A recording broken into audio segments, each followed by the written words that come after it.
the mess up. My video wasn't working and then it wouldn't reboot. So it is my pleasure to introduce our speaker for today, Magnus Lodefalk. Magnus is based at Örebro University in Sweden, and recently has started, well, relatively recently, I would say, research into artificial intelligence, or the introduction of artificial intelligence in business, particularly sort of specific industries in terms of the impact of artificial intelligence. And so today's paper is part of that research stream. So just before Magnus tells us about new work and exiting work, just a standard reminder that please mute your microphone, and also that this seminar is being recorded. And if you have any questions, Magnus, you're okay to answer any questions during the seminar. You're okay for people to interrupt? Sure. That's fine. Are you sure it's recording? Maybe you can just verify. It shows on my thing that it's recording, so I'm hoping that it is, or it will save somewhere. So it's a completely different. It's not my computer. It's somebody, my wife's computer. So I'm hoping it will save it on the system. Does it not show on your system that it's recording? Yes, it is. Yes. Yeah. Okay, so yes, so if you have any questions, please feel free to ask during the presentation. Over to you, Magnus, with the apologies of delay in starting this. No problem. So thank you very much, Matlob, and for inviting me to present in this virtual seminar series. I think it's a really good idea. So I'm very pleased to be able to share some recent results from ongoing work, as you said, in this theme of AI and labor market effects, and particularly for knowledge-intensive services and business services. So I'll share my screen.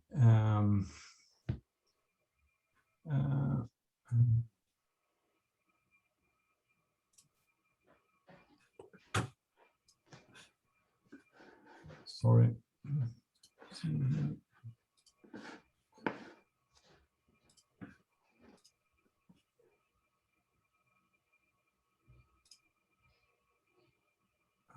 Sorry, apparently there is some kind of system problem here too, so I need to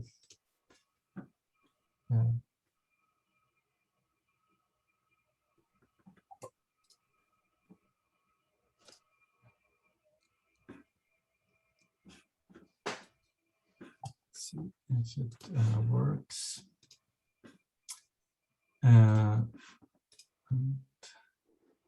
Yes, you can see my presentation. Yeah. Yes, thank you. Okay. So this is, as I said, an ongoing work, and so the results should be taken with a pinch of salt.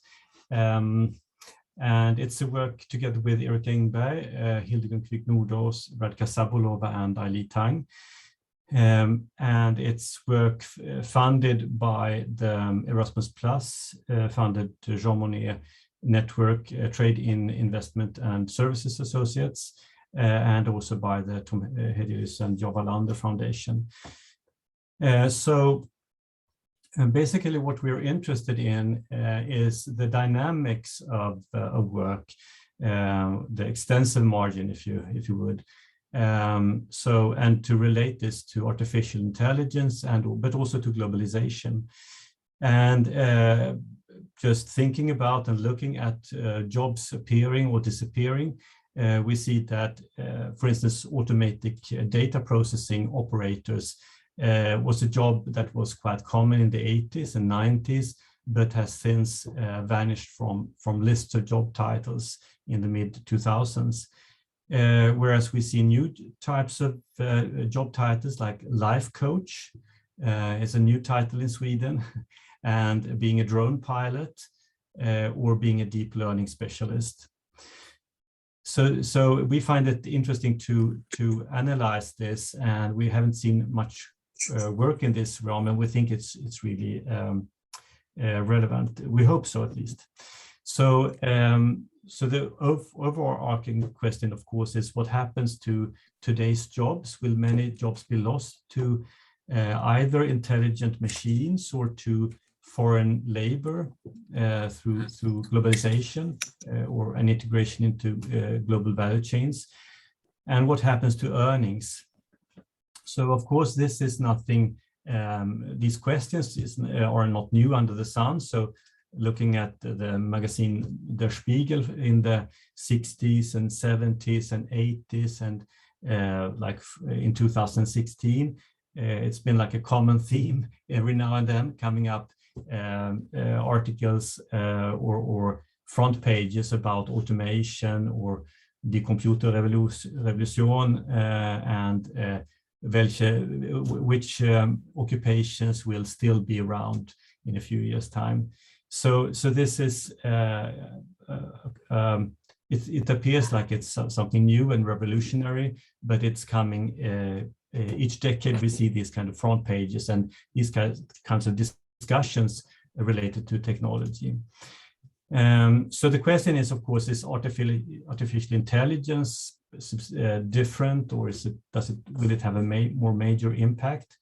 Well, who knows? So, but of course, there are articles like Brynjolfsson and McAfee in Harvard Business Review a couple of years back, saying that artificial intelligence is the most important general purpose technology, or GPT, of our era.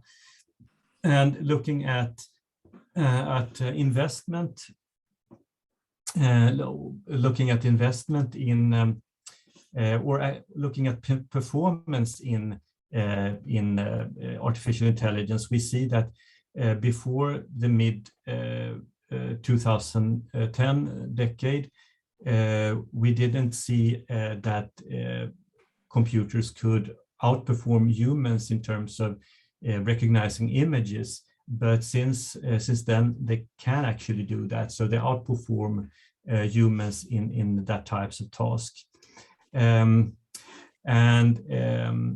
So I'm turning to and wanted to show you this also here, that we see from a recent report the global corporate investment in AI from 2015 to 2020, and as you see, it's easy to recognize there's been a tremendous increase in the last few years, especially compared to 2015 in corporate investment in AI. And also returning to skills, or using LinkedIn data for OECD countries, we see not very much happened in terms of an increase in hiring of AI skills in like 2016 or 17, but since it has really taken off. So there's been a strong increase in demand for AI skills in every country that has been surveyed in this report. So it would seem that that AI holds promises of unleashing global economic growth, and it's already attracting investment and hiring. I just want to make a brief note that what is AI, because that's always something that is asked when you talk about artificial intelligence. So as you may know, there is no like standard definition of what AI is, but it consists of different subfields. But in common is that AI systems can be described as sets of algorithms that can address problems that normally would require human intelligence. So it's like machines acting rationally or humanly. And it's related to learning and processing language and reasoning, and using extensive data sets to make predictions, recommendations, or even decisions with some kind of autonomy from humans. So I just want to make that clear, that this is how we think about what AI is. And then we operationalize it, of course, in our study. Okay, so the research on AI and the labor market is theoretically it's a bit ambiguous on the effect of AI on jobs and wages, according to a survey article from the OECD this year. Empirically, there is rather limited evidence so far, and the findings are somewhat conflicting or contradictory on the job implications. Most studies use aggregate data. Some use more micro-oriented data. Most studies use US data. But what's kind of stunning when you start to study this area is that we don't even know, how many firms use AI. So for instance, if you take my country, Sweden, one survey of firm AI use says that 50% of Swedish firms use AI. Another study says that 5% of Swedish firms use AI. So that's quite a big difference. So we don't really even know if firms really use AI and to what extent right now. Of course, it depends on the sample and how the survey has been carried out, but still there is a lot we don't know, actually. So the Swedish case that we study, because we have required access to data for Sweden, is that it's a paragon of a small open economy, which is above average in digitalization. We're kind of lagging behind a bit in AI, for instance, AI hiring. The Swedish economy is highly servicified, so even in manufacturing, they use and produce a lot of services. And the firm structure is a bit bipolar, so you have a lot of small firms, and then you have quite a lot of large firms, but few mid-sized or Mittelstand firms in between. And what also is particular about Sweden is, and also Nordic countries in general, is that we have quite good access to register data, longitudinal register data of high quality. Okay, so turning to previous research, there are like 5 papers that are particularly related to our work. So one is by Geoffrey Lynn in Reviewing Economics and Statistics, where he looks at specifically at new work using job title classifications and then comparing and see which job titles occur and disappear, and using cross-section microdata also. So what he finds is that new work is a rare phenomenon over these years that he's studying, but it's related to positive worker selection into new work and also wage premium. And new work is concentrated more to college and industry variety dense locations. Then there are 4 papers I would like to mention related to artificial intelligence more specifically. So Felten et al., they have this paper in Academy of Management Proceedings the other year about developing an artificial intelligence occupational exposure score. So they use data on the development of artificial intelligence between mid-2000s and 2018.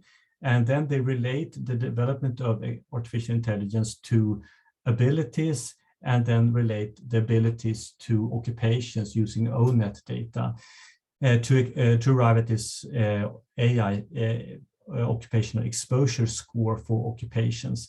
And then they connect this to US state occupation level data.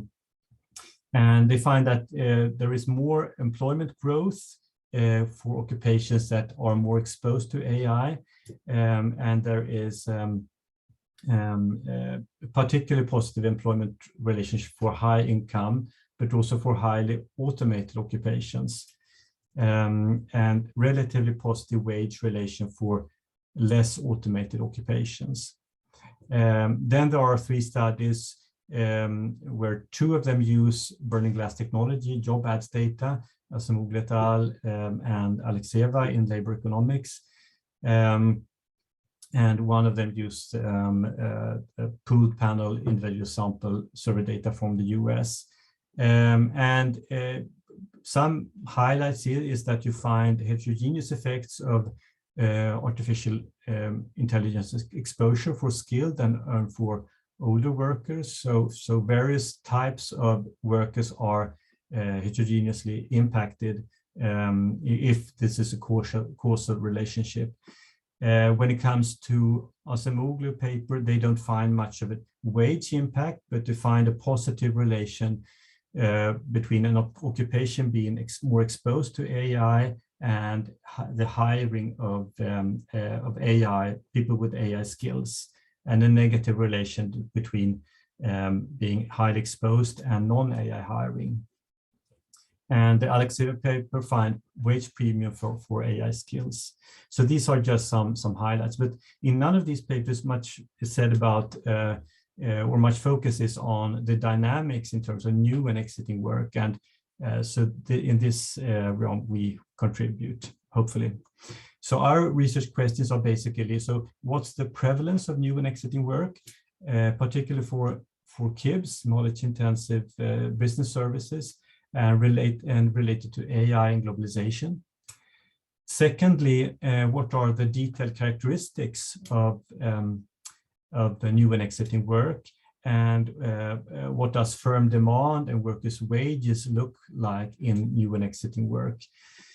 So we think that we contribute in various ways by linking new and exiting work with both AI and globalization, by being one of the first very few non-US studies on AI and jobs, and by exploiting firm and worker level data for a long time period, capturing the recent progress and adoption of AI, using lots of job ads covering 13 million vacancies, and job classifications, job title classifications, and universal longitudinal register data, and then presenting an algorithm for identifying new and exiting work.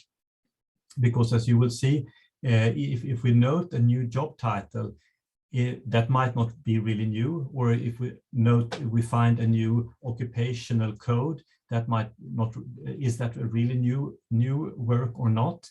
Maybe not, as you will see. So we try to identify what's really new work in terms of skill requirements, for instance. So a preview of our results before I go to the nitty-gritty, or some of the nitty-gritty stuff of the paper. So we find that new work dominates exiting work. So there is more employment in new work than in work that has exited. New work is related to AI, but not only to AI, which is perhaps comforting for those who do not have the AI skills. There is a wage premium which is slightly higher in for new work, and that's actually slightly higher in non-AI work that is new. New work is particularly common in knowledge-intensive business services, whereas exiting work is more common in administration and customer services. And then we find that there is seems to be a link between increased competitive pressure from either from machines or artificial intelligence or trade, so indirect foreign labor competition that promotes labor demand in new work and demotes labor demand in exiting work. And this increased competitive pressure is also linked to wages in a negative way. So more exposure to AI or to globalization seems to be negatively linked to wages, but less so for new work and more so for exiting work. So this is just a preview of our results. Okay, so a conceptual note first. So what is work?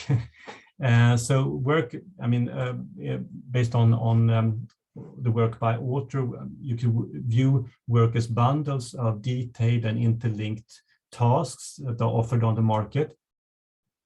And of course, work is likely to appear and to disappear like Stiegler noted in the 50s, as the market expands, you have more specialization. So we would expect more specialized occupations. And also due to marketization of household production, we could have new work, or simply due to human ingenuity and creative destruction. Connecting to that last point also, if AI is a general purpose technology, it's likely to lead to fundamental reorganization of processes within firms, production processes around this new technology, and that's likely to spur new types of jobs, according to for instance, Lin and a recent paper or manuscript by Breshnan. So what we find, what we see some examples of appearing and disappearing work, we find work like multimedia developer, home staging consultant. Previously you did it yourself, now you can hire a consultant to do it. Life coaches, as I mentioned, infant swimming instructor, 3D visualizer, and disappearing work like automatic data processing operator or 2D printmaker. So going to the data or empirical approach, we exploit, I won't be able to go into all the details, but we basically combine a number of sources. We try to illustrate this in this figure. So we draw on job title classifications from Statistics Sweden, where we have occupational codes and job titles, and tie that to vacancy notes from the Swedish Public Employment Services. And then we use an algorithm that I will explain or give an overview of to identify new and exiting job titles. Then we link this to incorporated firms data, register data for and survey data for firms from Statistics Sweden, and to individual level register data from Statistics Sweden to arrive at our full data sets, data set that basically cover every individual in Sweden and basically every firm in Sweden, and the largest and an overwhelming majority, most likely, of vacancy notes in Sweden, and this for a pretty long time period.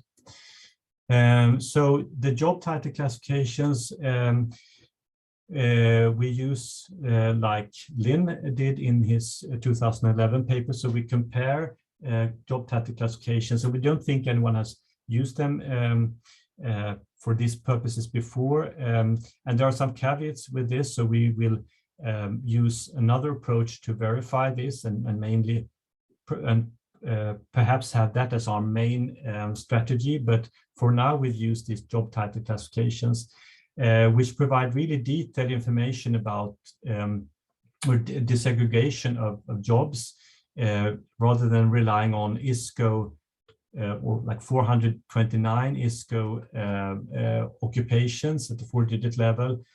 We have thousands of unique job titles, and we find that there are a lot of new titles appearing, and also quite a lot of titles exiting.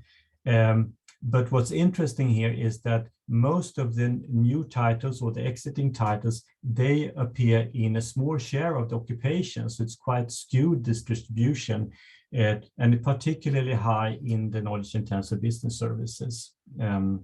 So that's where most of the action is going on. And then we employ the universe of job ads, as I said, from Arbetsförmedlingen, the Swedish Public Employment Service, which is like the main and largest recruitment site in Sweden. And of course, there's been competition from other sites, websites in recent years, but it seems like it's still one of the major sources of for matchmaking between employers and employees in Sweden. And posting is for free and may be retrieved and reposted by LinkedIn, for instance. So how are we with time, Matlob?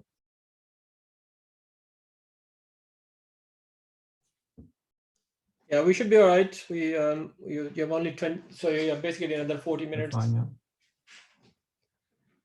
We started at sort of 10 past. Okay, so so we access data for 6.3 million job ads and covering some 13 million positions or jobs. And then we use text analysis of this very detailed information in these job ads.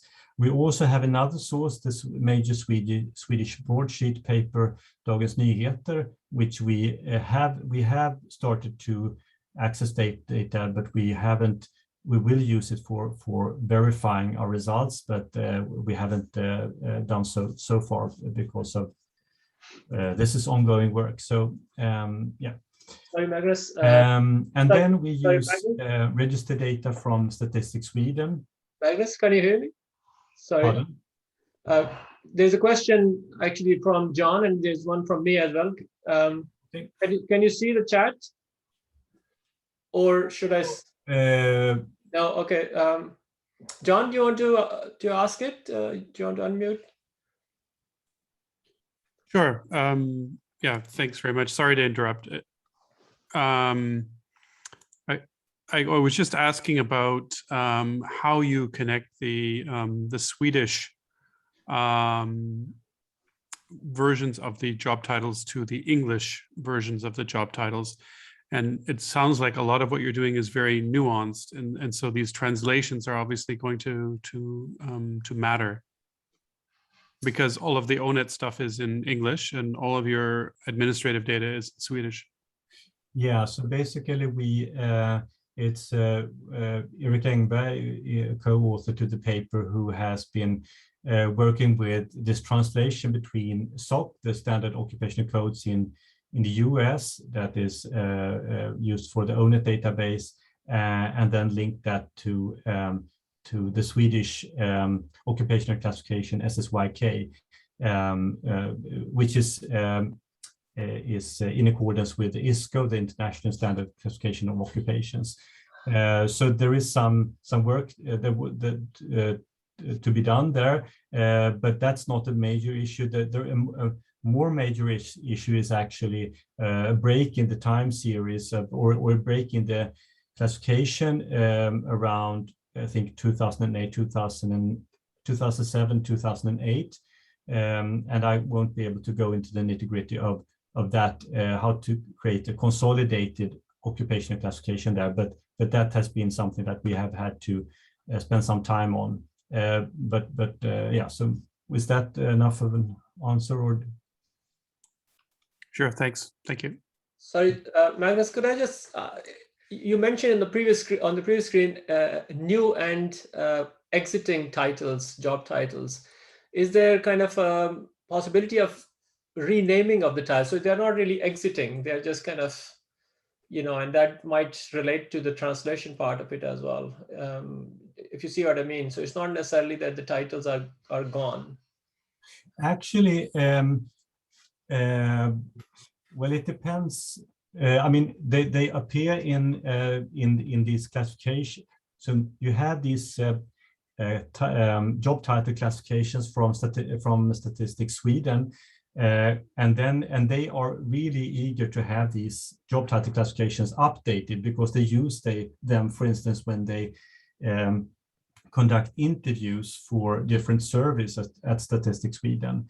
But then if they note that certain job titles are never appearing, they remove them from these classifications. So actually, in that sense, they are exiting. But we will also, as I said, use the Dagens Nyheter job ads and Arbetsförmedlingen job ads, and perhaps mainly rely on the Arbetsförmedlingen, so the Swedish employment agency job ads to see when new job titles appear there, or when they disappear and they don't appear so they are present in 1 year, but then there are several years when they are not mentioned, or no one is asking for or trying to recruit someone in that kind of title. So in that sense, they are exiting, I would say. But okay, so the register data that we have is fairly standard for, so I think you may be familiar with it. So we have unique IDs of individuals, firms, and establishments and enterprise groups, so we can easily match different data sets. And the main register that we utilize is this LISA database, which is a database for longitudinal integrated analysis of health and labor market issues, and the structural business statistics for firms, and foreign trade statistics for goods and services, and enterprises IT expenditure data also.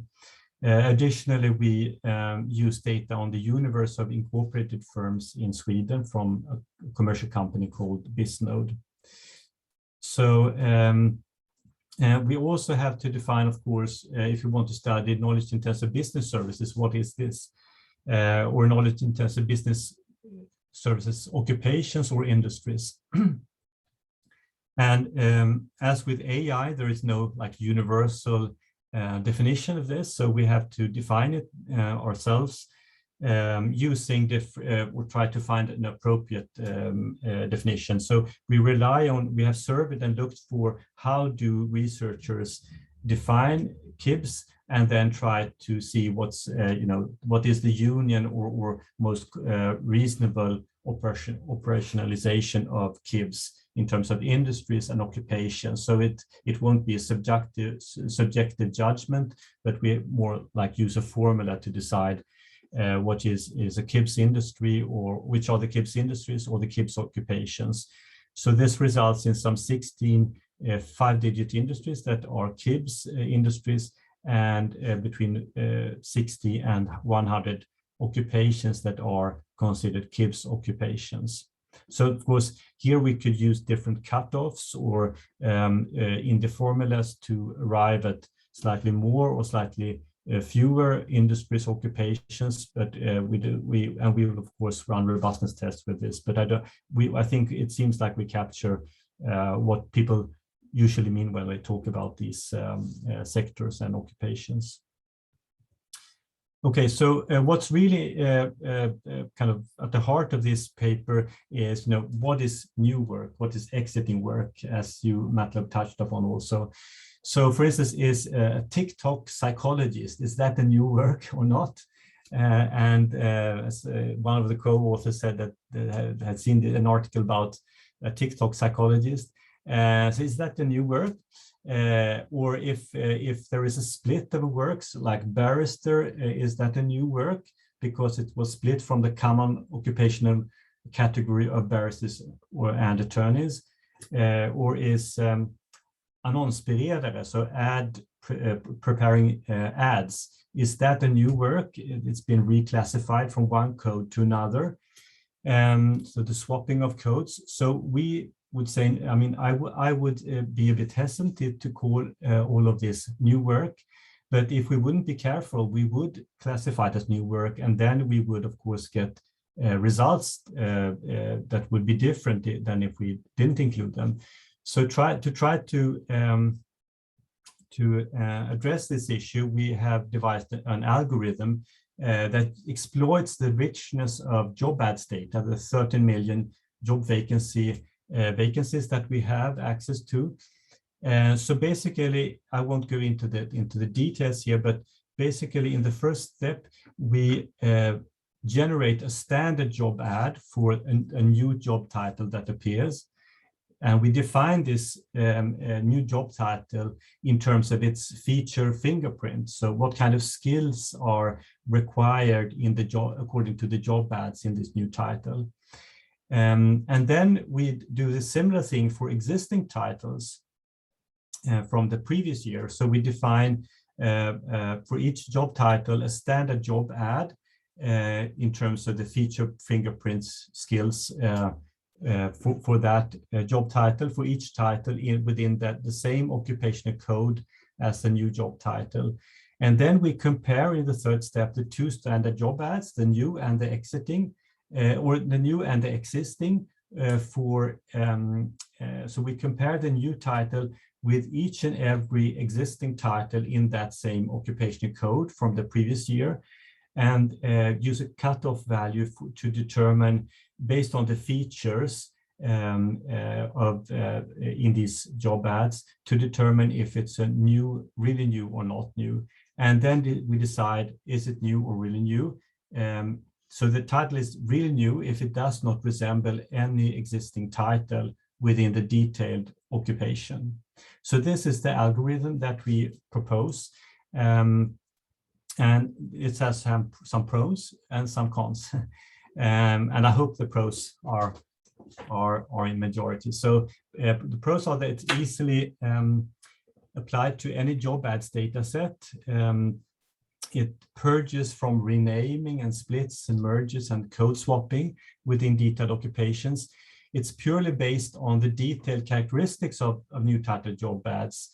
So you don't have to extrapolate from, for example, from the ONET to a non-US context, which is a big advantage, I think. There was this article by Arndt et al. In 2017 that argued that to really emphasize the heterogeneity in how the labor market works and what work looks like in different countries. So in this case, we wouldn't like to draw on the ONET in identifying if it's new or not. But rather we draw on the job ads for the particular country, Sweden. It's stable because it draws on multiple job ads, and it's flexible. You can use different cutoff values or statistics within this algorithm. So the cons are that it requires that you have a lot of job ads over the years, and also something which might be a problem that could be explored, of course, is if you do not compare a new title with existing titles in other detailed occupational codes. So then we arrived at this table with the most occupations with the most churning and the employment share for those occupations.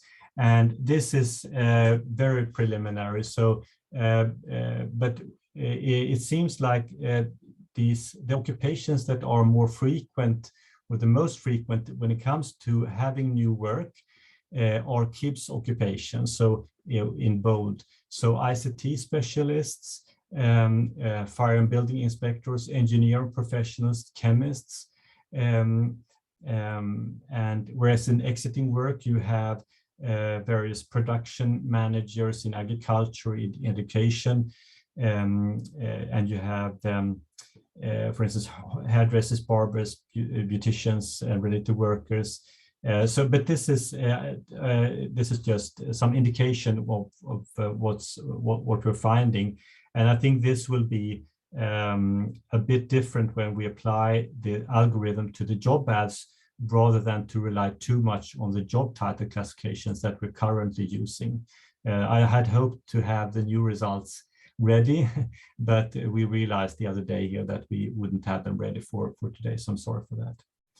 So now I'm turning to, first I want to show you, using these job ads for Sweden, how the development of job ads requiring AI skills has developed over the years that we study. And basically we see that both the number of job ads requiring AI skills and the share of the total number of job ads has increased a lot in the last 5-6 years. So this is, and we will then connect this to new and exiting work. So in this slide, we look at employment shares in new work and exiting work in 2010 and 2017. And then we have subdivided it further into new work where AI skills are required or not required, and similar for exiting work. And in the first row here, we have the employment shares for the entire workforce, which is like a benchmark. And then we compare different subcategories of workers that live in rural areas or have science, technology, engineering, and math education, for instance, and how the employment shares what they look like for these categories of workers. So what stands out here is that we have an overrepresentation in 2017 of in new work that is AI related, of people with post-secondary education, STEM education and KIPS education, and being in KIPS occupations, but an underrepresentation in rural areas and in public administration, social security and defense. On the contrary, we see an overrepresentation in non-AI related new work of people in public administration, social security and defense. And we see a lower representation of people with post-secondary education in exiting work where AI is required. Turning to wages, we don't see, so here we look at wages, GLO median wages and the growth in median wages before the entry or exit of new work, 4 years before up to when the new work appears, and then 3 years after. And basically we don't see very interesting patterns when it comes to wage growth, but we do see some, find some interesting things in terms of levels. So we see that there is a wage premium for being in new work generally, and it's particularly high if it's in new AI related work, but actually it's also pretty substantial compared to exiting work if you're in new, even if you're in new non-AI related work. Whereas there is a negative premium, if you would, for being in exiting work. So this is of course only descriptives. So we try to then estimate labor demand regressions and also means of wage equations, where we would like to and perhaps will relate labor demand and wages to AI or AI exposure, but so far we're relating it to ICT use, where we currently use ICT wages as a proxy. We do have a survey that I mentioned that we can exploit, so we can go further, divide into hardware, software, and software consultancy services. But right now we're using ICT wages and then globalization in terms of exports and imports at firms. So this is, here we present within firm estimations, and also include counter year and industry year fixed effects. So what we find here is that labor demand in new work is positively related to ICT use and to imports, and in labor demand in exiting work is negatively related to both ICT wages or ICT use and globalization, at least in terms of imports. So this would seem to suggest that using more technology and having competition in a sense for labor from that or from abroad through imports is increasing demand in new work, but being associated with less demand in exiting work. And here we're actually drawing on this paper by Zolas et al., who showed that for in the US at least, it seems like using AI builds upon using having a digitalized business or digitalized administration in the firm, but also using cloud services. So it's like a stepwise procedure to first digitize or digitize the business, and then to use cloud services, and then to start to use AI. So we think that something like that might be going on underneath the hood here, but we need to dig deeper. In terms of, and we see similar patterns, not negative relations to exiting, the demand in exiting work, but the difference that there is a large positive association between ICT use and global and imports at least, and new work, versus in exiting work, is the same for occupations requiring AI skills and globalization skills. And the final results slide I would like to show here, I think we are pretty okay with time, considering we started a bit late, yes. So I will soon wrap up, Matlub. So we find that there is actually a negative premium, as I mentioned at the beginning, from ICT use and wages, both in new and exiting work, and also from imports overall, at least.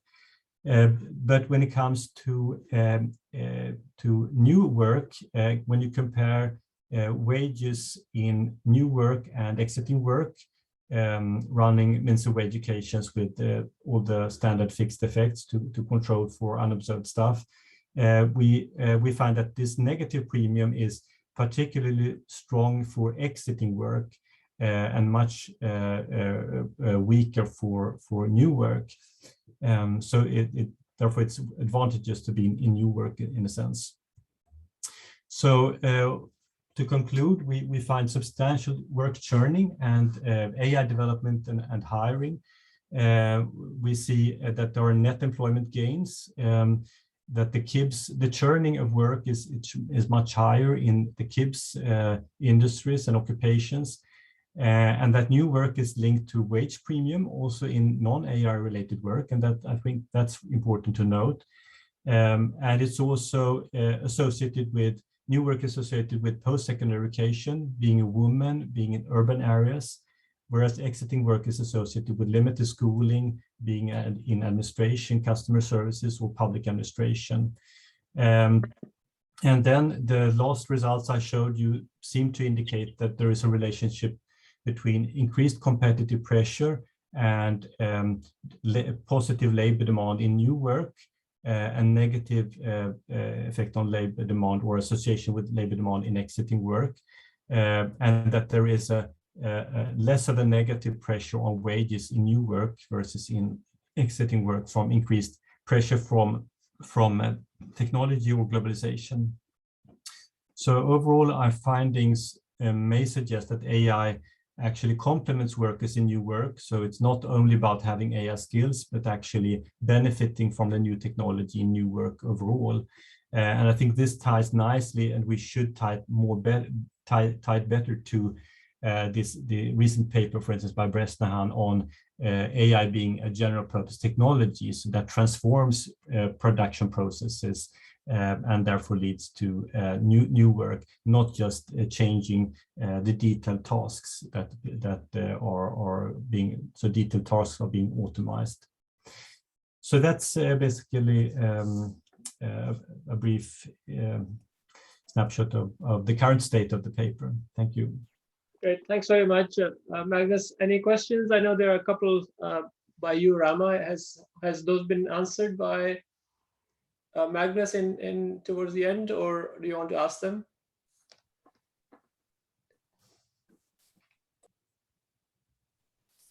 Rama?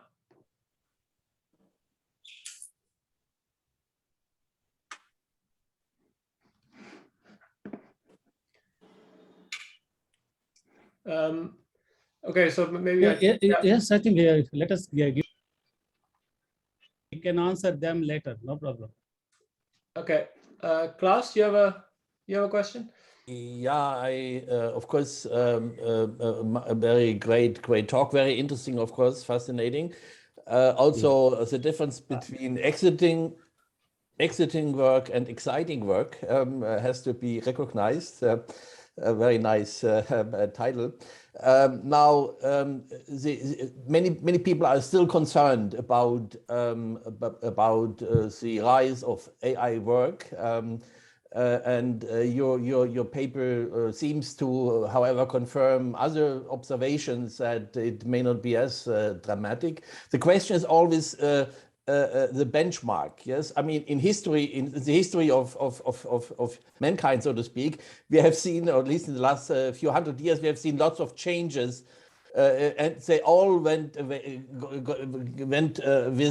replacement of work for some time, but then new work was created, and it's a kind of middle term complementarity, which is important. Now that's maybe very difficult to compare. Maybe the counterfactual, yes, is probably different to look at, but you are looking at this interesting concept of globalization work, yes, which is a kind of alternative setting. Can you say a little bit more about the expected relationship between the two? How relatively more critical is AI work, or not critical, in comparison with globalization work? Yeah, I think we have still to explore the magnitudes or the differences between the two. I think, and it's also very difficult to disentangle the two, I think. As pointed out in recent years, these like Google Translate and different, as eloquently pointed out by Richard Baldwin in this book, Globotics, that using machine translation, of course, you can foresee that people will be able to compete for work from another country. And that's an element of both globalization and AI. So it's hard to disentangle the two. But I do think it's a mistake to ignore globalization in this research area.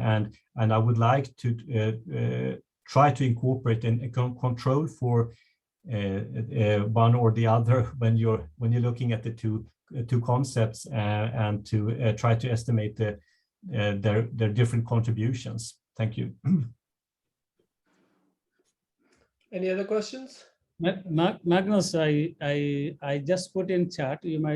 I think you have seen them.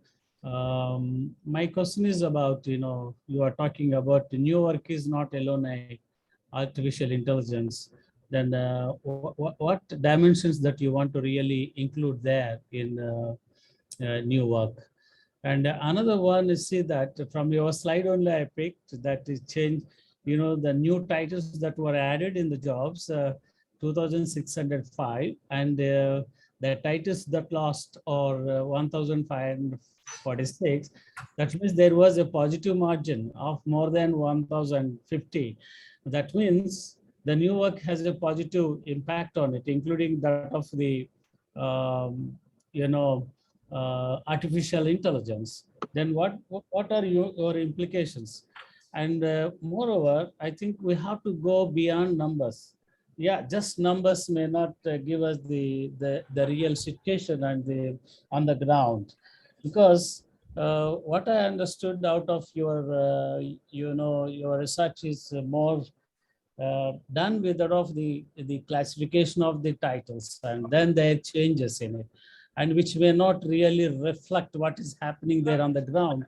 Because automation and artificial intelligence, as you say that, okay, some traditional jobs may become outdated, but they create a lot of opportunities, whereby you have to prepare our youngsters to grow to that level and occupy them.